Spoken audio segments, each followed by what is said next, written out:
to kill two birds with one stone.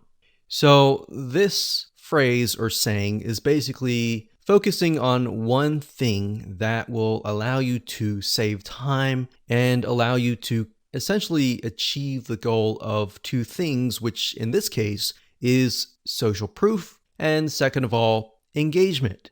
Okay, so we talked briefly about earlier that the social proof aspect is just the likes, right? But it's not just the likes, it's also the content, right? The second thing, which is engagement, can only be achieved if you drive targeted likes or targeted visitors, right? So essentially this video is all about the conversion factor, because in the previous video we talked about how to go about creating content within less than 5 minutes, which are basically images with quotes on them, right?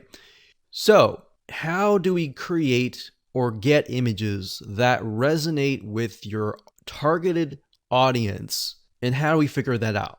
A lot of cases, a lot of times we think, oh, we know that. We know our audience pretty well, and we'll just pick and choose some images.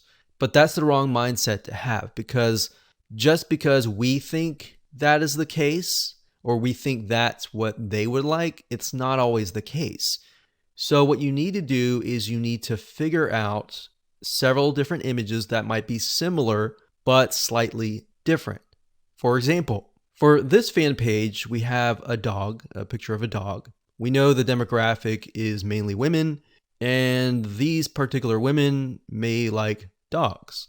So we have a cute dog here, and then of course, a day without laughter is a day wasted, Nicholas Chamfont. So that's a quote that sort of ties into the cute puppy. So it's saying that you need to laugh every single day, and this looks kind of funny. All right.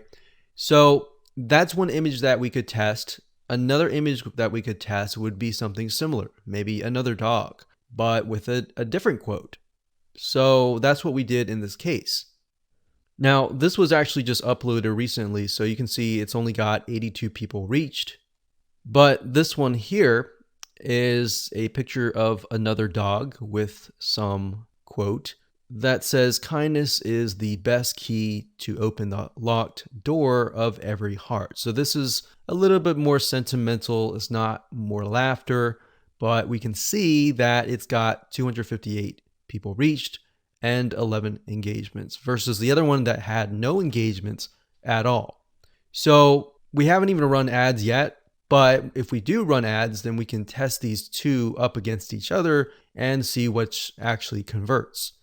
Now, in terms of images, what I recommend is whatever your niche is, whatever your market is, try to test different images ranging from different things that relate directly to the product and service that you're selling, or things that are unrelated, or things that make people laugh, make people feel good inside, kind of thing.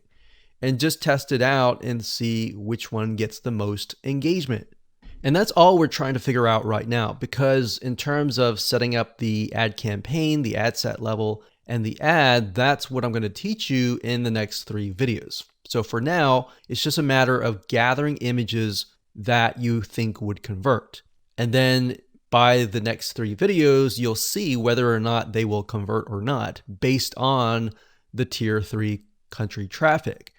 So that is going to allow us to test images by only spending literally $10, $20, $30, or even $50 versus testing it against a tier 1 country initially and spending hundreds or even thousands of dollars before you even figure out what actually works.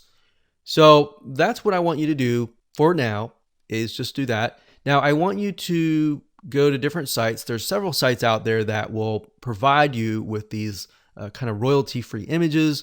Get Stencil was one of them. But if you don't see anything that you don't like on Get Stencil, there are actually other sites out there. Okay, so there are 2 websites that we use for almost the last decade. And the first one is Big Stock Photo. That's bigstockphoto.com, as you can see here. This, they have really good images, and it does cost money, obviously. Another one is called graphicriver.net. And if you go here, you can actually go to photos and you'll find photos for about $2. Now, if you're low on money and you want something for free, then there's another site called pixabay.com. And you can go there, you can sign up, and you can find a lot of really good royalty-free images that allow for commercial use. And as you can see, it looks just as good. There's just a more of a limited variety compared to that of like Big Stock Photo or even Graphic River. So now that you have an idea of what to do, which is gather the images, want you to pause the video, figure that out, and then in the next 3 videos, I'm going to show you how to actually set up your ads. Hello and welcome back. This is video number 6, and we're going to start the ad creation process right now. But before we do, what I've done here is in the next 3 videos is to break things down as simplistic as possible, especially for those of you who have never run a Facebook ad, or you have and it just looks very complex. So in this video, we're going to talk about campaigns. In the next video, we're going to talk about ad sets. And then of course, video number 8, we'll talk about ads. Now the ads, let's go ahead and click create and I'll explain the structure. So go ahead and click create here. Okay, so now we've brought to a campaign. So here's basically how it works. A campaign, think of it like a folder on your computer or a physical folder or whatever. That's just a big folder. And then within that folder, you have many different folders. Or think of it like this. This is a filing cabinet. And then within the filing cabinet, you have many different folders. And then within each folder, you have many different ads, right? So it's just a way to kind of categorize things. So in this case, our goal is to get more page likes, right?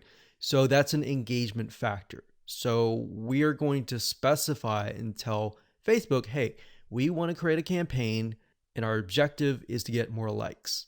That's all. And I'll discuss more about these in the future videos. For now, let's just focus on campaign. So it says, go ahead and choose your objective. So in this case, it's going to be under engagement. So you click that and then next, scroll down. And then Facebook now asks us, what kind of an engagement? Do you want a post engagement? Do you want page likes? Do you want event responses? All right, so in this case, it's page likes. We're going to click that here, and you can name the campaign name here. So what I recommend is whenever you create an ad, to make sure to kind of create a system of your campaign names, because when you begin to create more campaigns, it'll just get confusing. So you could insert things like maybe who you're targeting or what it is. So engagement likes. You could do X fan page, whatever fan page that is, and we can do page likes. That way we know what we're dealing with. So if we're looking through our campaigns and we look at the names of the campaigns, instead of having to go in and try to figure out what it is, you can figure out it all off the bat. Next thing is create split tests. We're going to totally ignore that. We're not interested in that. You can do that later if you want to, but you want to try to simplify things as much as possible. Now, campaign budget optimization. What is that? According to Facebook, it's a system and it's an algorithm that will basically distribute your budget across different ad sets to get more results. And basically you're using their AI or artificial intelligence to figure out, okay, which of these ad sets are converting, and then let's focus on those ad sets. Now, bear in mind with campaign budget optimization, in order for it to work effectively, you will need to increase your daily budget. So right now they say $125, but we recommend probably $10, $20 just to get started right off the bat. Now you can start with $5 if you want to and test how it works. But with the way campaign budget optimization works is it's trying to analyze different campaigns. And in order for you to get enough data, you have to run some money through each and every one of those ad sets, if that makes sense. So let's say the system has to run it through at least a couple thousand people before it can get the right data. But the way you have to think of it like this: with paid ads, it's all about buying the data. It's not about winning out of the gate. But fortunately, with this strategy here, you can lower your costs. Okay, so at this point, we're just going to say $10 daily budget. Now, you can specify lifetime budget if you want to, but we like to stick with daily budget. The campaign bid strategy, lowest cost, lowest cap. We usually stick with lowest costs and click continue. Okay, so at this point, we are at the ad set level. So I'm going to stop here and pause a minute. And what I highly recommend that you do is try to follow along. Try to create a campaign, choose the engagement, choose page likes, and get to this point. All right, so let's move on to the next video.